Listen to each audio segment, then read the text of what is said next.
Welcome to channel number 99। আমি শ্যামল। আজকে একটা প্রোডাক্ট নিয়ে এসেছি, ডবল 3 ওয়ার্ডের স্পিকারের। এটি মিনি ব্লুটুথ স্পিকার। এটিতে 3 ওয়ার্ডের দুটি স্পিকার আছে। সবাই অবশ্যই জানেন এটি যে স্পিকার দুটি থাকে সেটি সবসময় ফুল রেঞ্জ স্পিকার থাকে। এটির একটি প্রবলেম এসে, যেটি চার্জিং প্রবলেম, মানে চার্জিং সকেটটা বোর্ড থেকে উঠে গেছে। এই চার্জিং সকেটটা ভালোই আছে, শুধু বোর্ড থেকে উঠে গেছে, কারণ বোর্ড খুব কম দামি বোর্ড, যার কারণে ওই চার্জিং সকেটটাকে ধরে রাখার মতন ক্ষমতা নাই। আবার এই চার্জিং সকেটটাকে ভালো করে ঝালা হবে। আপনারা অবশ্যই ভিডিওটি পুরো দেখবেন, ভিডিওটি ভালো লাগবে। আর যদি ভালো খুবই লাগে অবশ্যই লাইক করবেন, কমেন্ট করবেন, আর আমার এই চ্যানেলটাকে সাবস্ক্রাইব করবেন।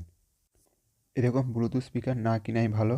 ভালো সব থেকে হচ্ছে কোম্পানি মাল, বোট, জেবিএল বা আরও অনেক কোম্পানি আছে, সেই সব কোম্পানি কিনবেন, এই সব কোম্পানির মাল কিনবেন নি। এরপরে সাউন্ড টেস্ট শুনে নিন।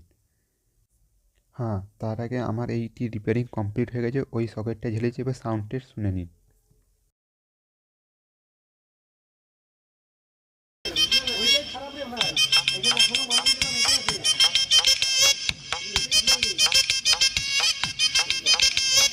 కోకా కోకా కోకా కడితే కొర కొర మంటూ చూస్తారు